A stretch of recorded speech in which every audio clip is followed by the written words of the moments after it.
Saint-Géniès de Comolas possède 3 accès principaux au village.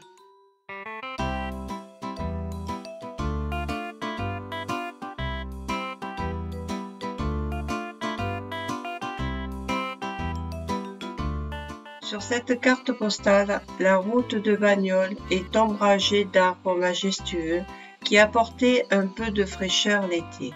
Ils ont dû être sacrifiés aux exigences de la circulation.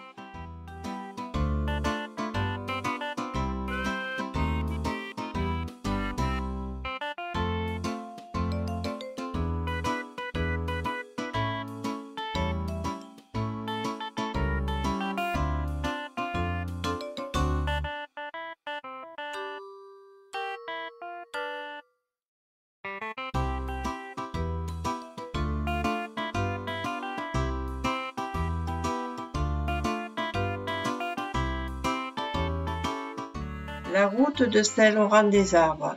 Ce chemin qui est devenu une route a été créé afin de faciliter le déplacement entre Saint-Géniès et Saint-Laurent. À l'origine, les gens traversaient de nombreuses parcelles de terre appartenant à différents propriétaires. Ils devaient obtenir leur permission.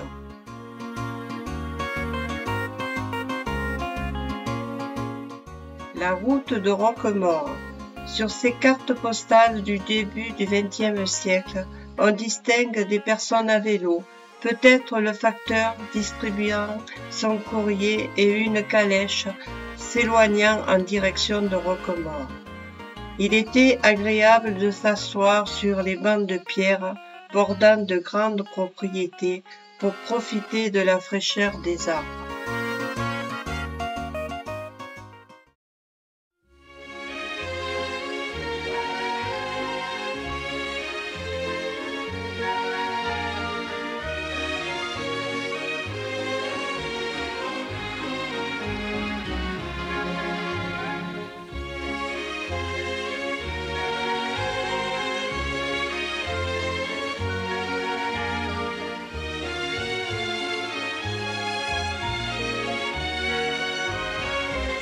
Un plan parcellaire cadastral nous présente notre village tel qu'il était en 1824.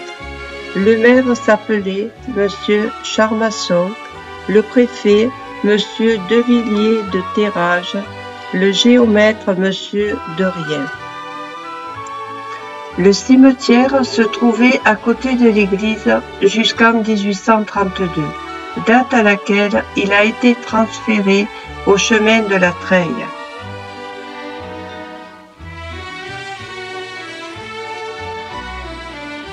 Dans les années 1900, il y avait 651 habitants.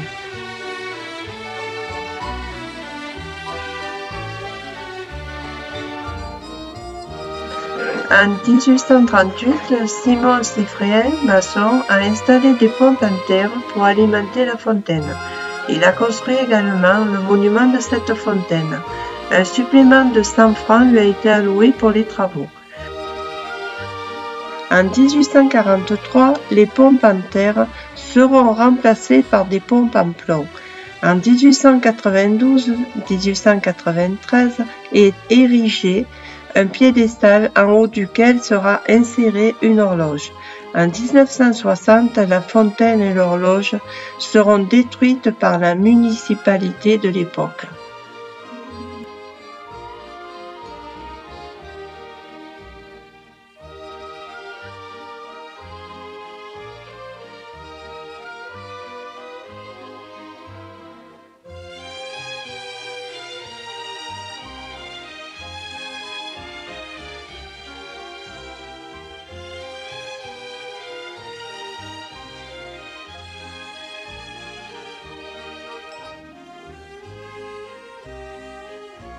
La place du village vue à partir de la route de Roquemaure avec ses habitants endimanchés prenant la pause pour la photo.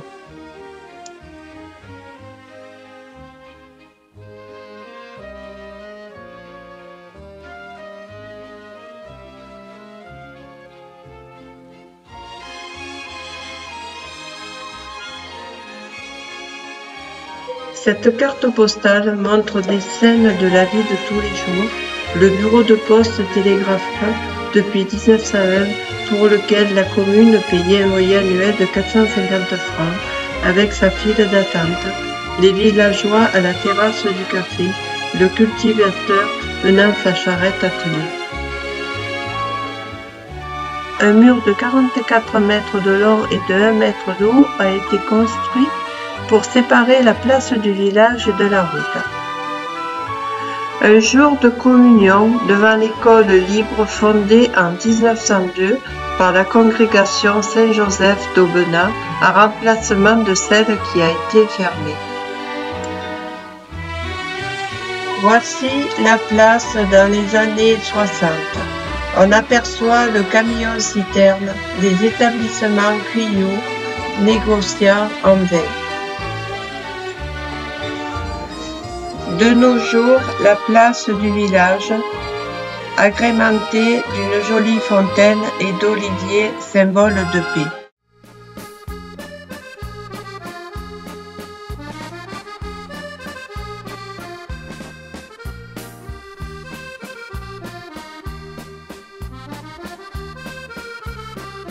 Venant de la place, nous voici au bas de la rue de la Calade ou rue des Marchands.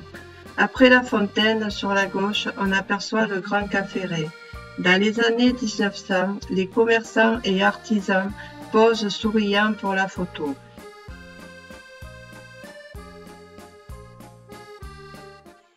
Le village comptait 651 habitants, de nombreux commerces, 14 au total, 5 cafés, 2 coiffeurs, 6 échoppes artisanales, 1 voiturier.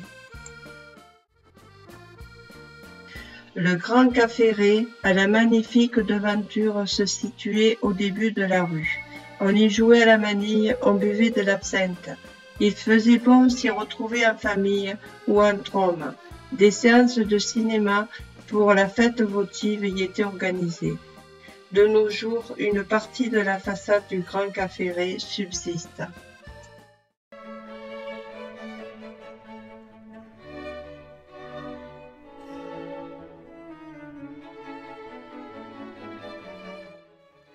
Le nom de Saint-Geniès de Comolas est issu de 2 noms latins, Genesius, Saint-Genès, et de Cumulus en raison des collines et de la longue barre rocheuse appelée montagne qui sont sur la commune.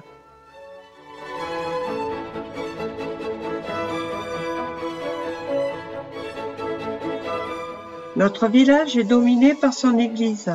À l'origine, elle était de style roman, comme en témoigne la voûte en forme de four à pain qui couvre l'extrémité en demi-cercle de l'église, l'abside.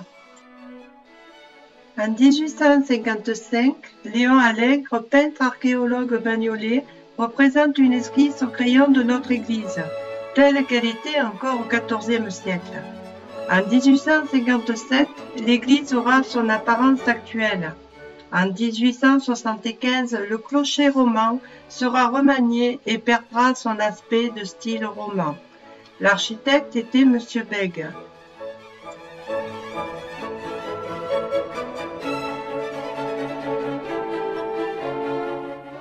La place qui entourait l'église servit de cimetière jusqu'en 1830.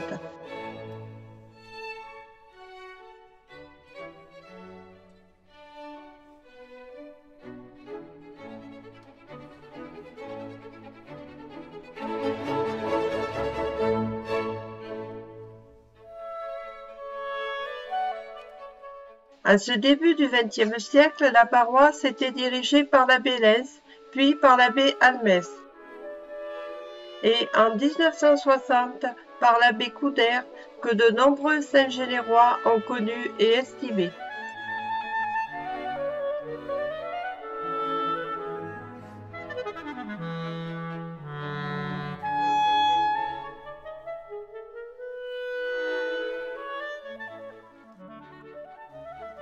En face, l'autel très ancien en marbre blanc. En levant les yeux, on peut contempler une fresque datant du XVIIe siècle. Celle-ci représente l'exécution de Saint-Genès, scribe d'Arles en 303 qui avait refusé de signer un édit impérial contre les chrétiens.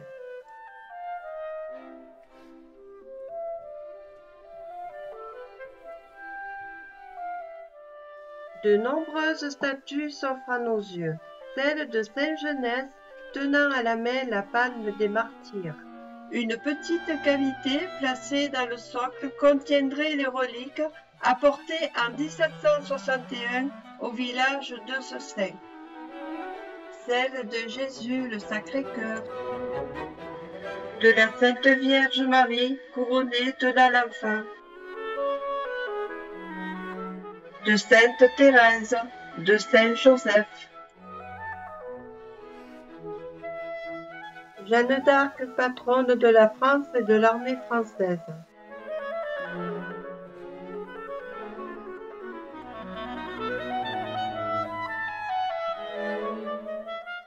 Saint Expédie, un commandant romain, décapité en 303 parce qu'il s'était converti au christianisme. C'est le patron des écoliers et des hommes d'affaires. Le curé d'Ars, Jean-Marie Vianney, le pape Pie XI le nomma patron de tous les curés de l'univers en 1929.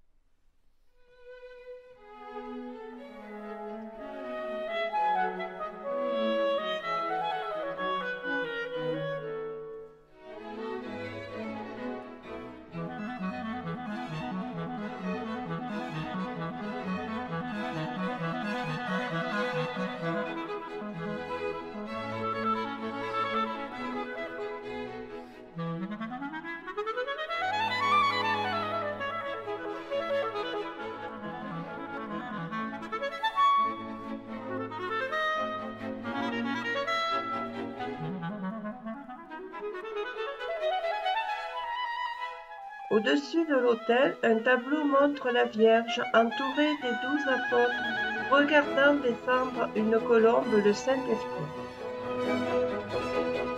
De nombreux tableaux évoquent le chemin de croix, la souffrance de notre Seigneur, sa crucifixion. Une représentation de la Nativité, dont de l'empereur Napoléon III.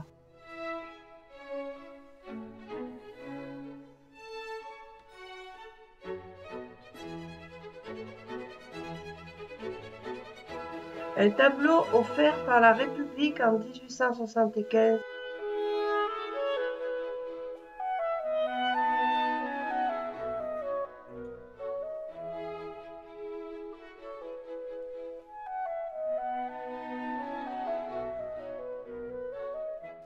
Tous ces vitraux ont été réalisés à la même époque, en 1875, et conçus par Gilbert Danel d'Avignon. On y distingue celui de Saint Genès, debout, montrant du doigt l'édit de l'empereur Dioclétien jeté à terre, de Saint Joseph, tenant un lys dans sa main gauche et portant sur le bras droit l'enfant Jésus, celui de Notre-Dame de Lourdes et celui du Sacré-Cœur de Jésus, avec l'inscription Via et Vita, la voie et la vie.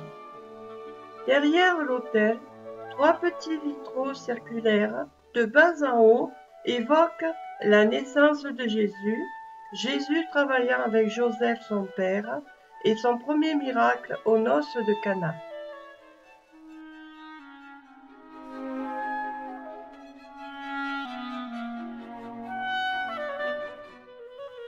La croix de mission, un texte signé par l'abbé Almès en avril 1914, nous rappelle qu'il y a une croix de mission dans le village.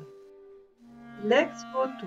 En reconnaissance à la Sainte Vierge, le 9 juillet 1856, Thérèse Boissonnat et Eugène Arnaud, les parents de la petite Augusta, 28 mois, miraculés après une chute de la fenêtre du 2e étage de leur maison, située à l'angle de la rue de la Calade et de la rue Saint-Jacques.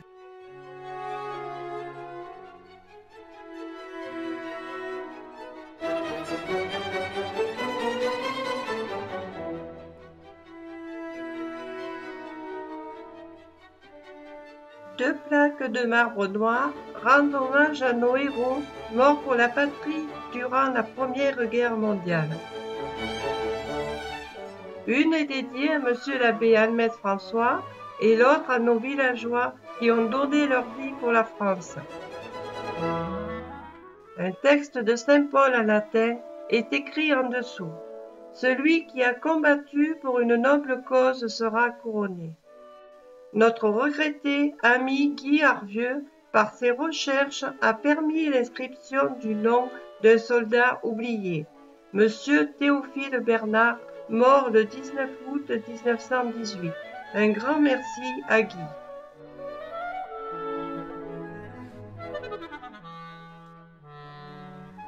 Pour la célébration dans la joie de la Nativité, dans la nuit de Noël, de majestueux personnages composant la crèche sont remisés dans notre église.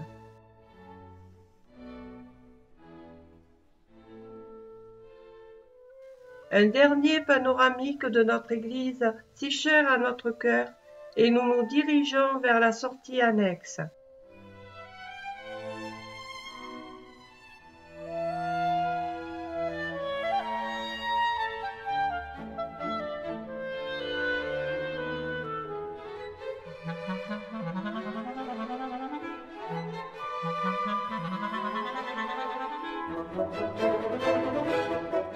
À droite, le confessionnal.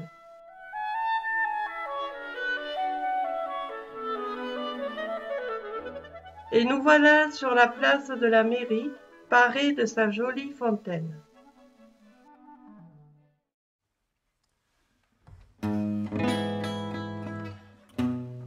Notre village, en 1910, depuis Notre-Dame de Comolas, avec sur la droite la cheminée de la fabrique de chaises Vergier.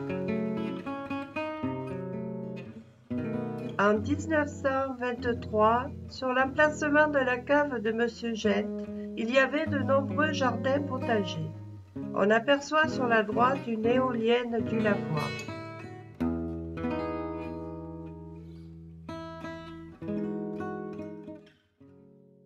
Le lavoir a été construit en 1907 avec ses 2 pompes actionnées par des éoliennes installées par M. Poitevin de Nîmes pour la somme de 15 500 francs. Elles seront remplacées en 1925 par une pompe centrifuge à moteur électrique. Le lavoir est le lieu de rassemblement des femmes du village et les ragots, les nouvelles locales, circulent au milieu des rires et des coups de battoir.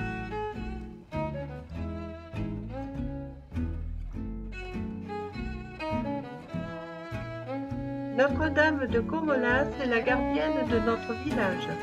Grâce à des dons généreux, notamment de Madame Corançon et de Monsieur le Duc d'Uzès, sa statue fut mise en place le 3 mai 1857 sur la montagne Comolas. Une procession a lieu toutes les années à cette date. L'abbé Bastien était le curé de la paroisse. La statue fut façonnée à Pont-Saint-Esprit et apportée pièce par les artisans de Saint-Geniès, messieurs Joseph Gênes, Joseph Guillard, Jean-André Rousset, Louis Lafont, Casimir Vergier.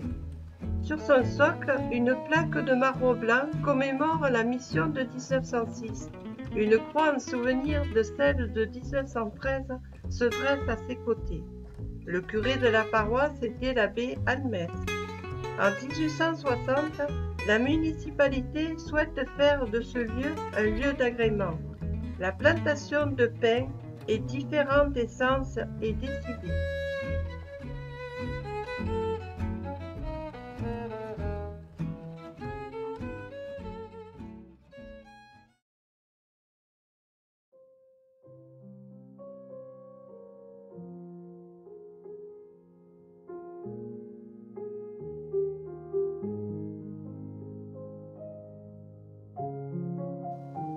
Le 20 avril 1854, la municipalité décide de faire construire une maison d'école pour les garçons, sur un terrain communal au centre du village. Il s'agit d'une partie de l'ancien cimetière déplacé en 1832. Ce bâtiment se compose de 2 étages. Au premier étage sera installée la mairie et son secrétariat et au rez-de-chaussée, l'école des garçons avec une bibliothèque.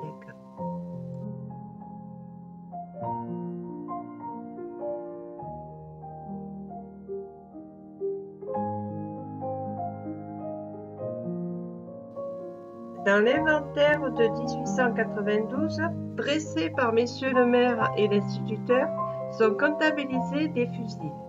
Ces derniers servaient à l'entraînement pour la défense de la patrie des jeunes garçons. L'école des filles était située rue de la Planque. C'est en 1866 que l'achat d'un terrain est décidé afin d'installer une école primaire pour les filles. Il y avait 29 élèves et leur institutrice s'appelait Sœur Sainte-Espérance et en 1881 Sœur Léontine. La loi Jules Ferry du 16 juin 1881 instaure la gratuité de l'école. En 1882, elle devient obligatoire pour les 6 à 13 ans et laïque.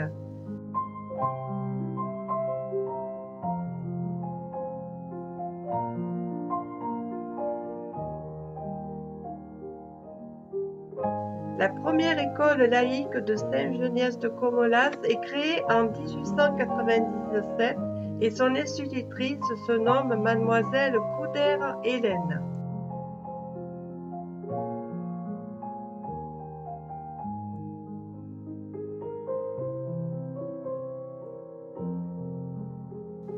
Le 20 août 1866, sous le Second Empire, est institué le prestigieux diplôme du certificat d'études primaires. Il a vécu une bonne centaine d'années et a été aboli par le décret du 28 août 1989.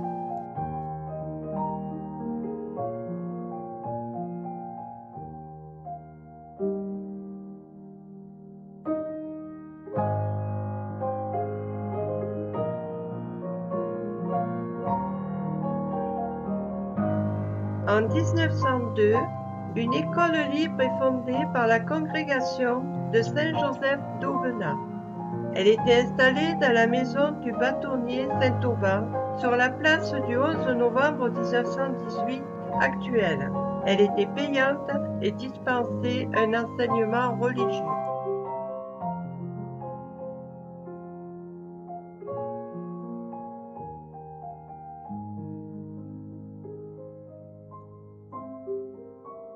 Le 17 juillet 1936, un terrain est acquis pour la somme de 10 000 francs, afin d'y construire un groupe scolaire et un jardin public. La guerre de 1939 retarde le projet. Enfin, le 16 juin 1958, le nouveau groupe scolaire dessiné par M. Troupel Edmond, architecte, est inauguré. Il comprend 2 classes et un préau. Avec la construction du site de Marcoule, de nouvelles familles s'installent dans le village. 3 classes seront ajoutées début 1963. Un nouveau préau sera construit en octobre 1986.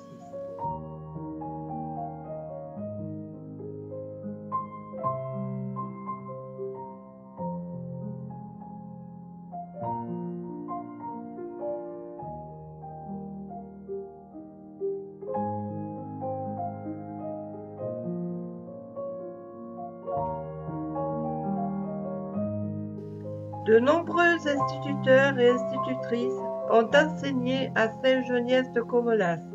Je remercie Francis et Odette Thomas pour le prêt des photos de la classe de sa maman et de M. Faure Edmond. 2 personnes dont beaucoup de Saint-Genérois ont gardé un chaleureux souvenir.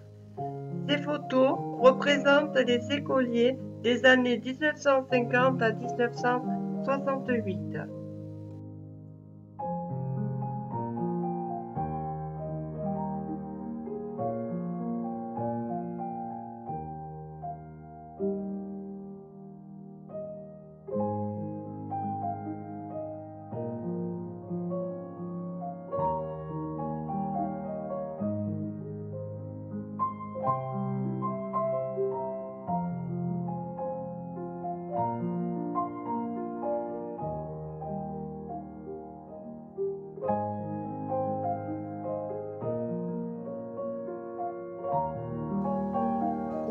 scolaire actuel. Il a été inauguré le 27 novembre 1993 par Monsieur le maire Maurice Chaussy. L'école maternelle porte le nom de Monsieur Francis Margerie, natif du village et trop tôt disparu. L'école primaire honore par son nom Monsieur Edmond Faure, dont nombre de ses élèves se rappellent encore les poèmes de Lucien Vendée, appris sous forme de récitation, un talent méconnu.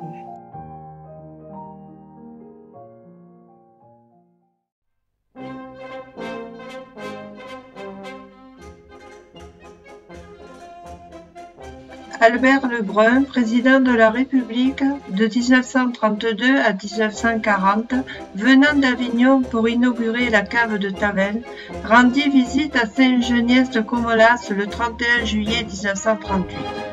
Pour lui faire honneur, Saint-Geniès avait dressé un arc de triomphe orné de buis et de drapeaux à l'entrée du village. Toute la population endimanchée, le maire, les élus, l'instituteur attendaient la venue du président. À son arrivée, descendant de voiture, il est accueilli par deux fillettes, Jacqueline Meignier et Gilberte Vidil. Le maire, Monsieur Edmond Cuyot, qui lui offre des fleurs. Monsieur le maire lui présente les anciens combattants, il les salue et remonte dans sa voiture en direction de Tavel. L'inauguration se déroula dans l'allégresse générale et pendant 3 jours, Tavel fut en fête. En 1937, l'architecte Henri Floutier et le sculpteur Armand Bellier construisent la cave en mariant la pierre de taille du village avec la tradition des arches et un style néo-provençal.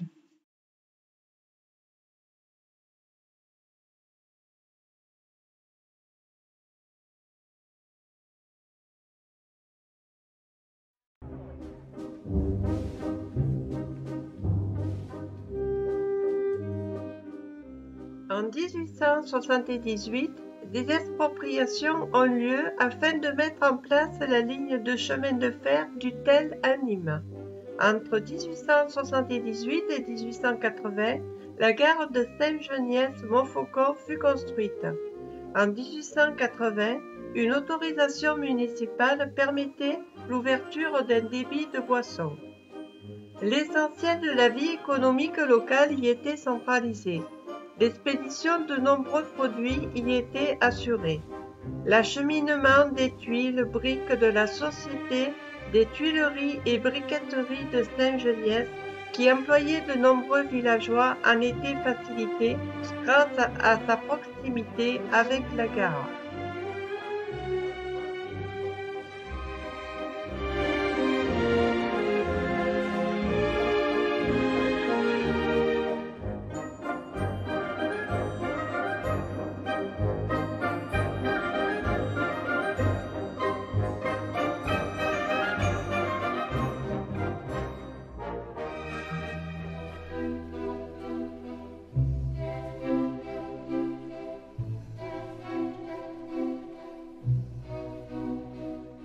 Dans la nuit du 23 au 24 septembre 1924, suite à des pluies torrentielles, le talus de la ligne de chemin de fer Le Tel-Nîmes céda sous la pression de l'eau. La voie ayant résisté demeura suspendue dans le vide. Une locomotive surgit et tomba dans l'abîme, entraînant la mort du chauffeur, du mécanicien et d'un jeune soldat.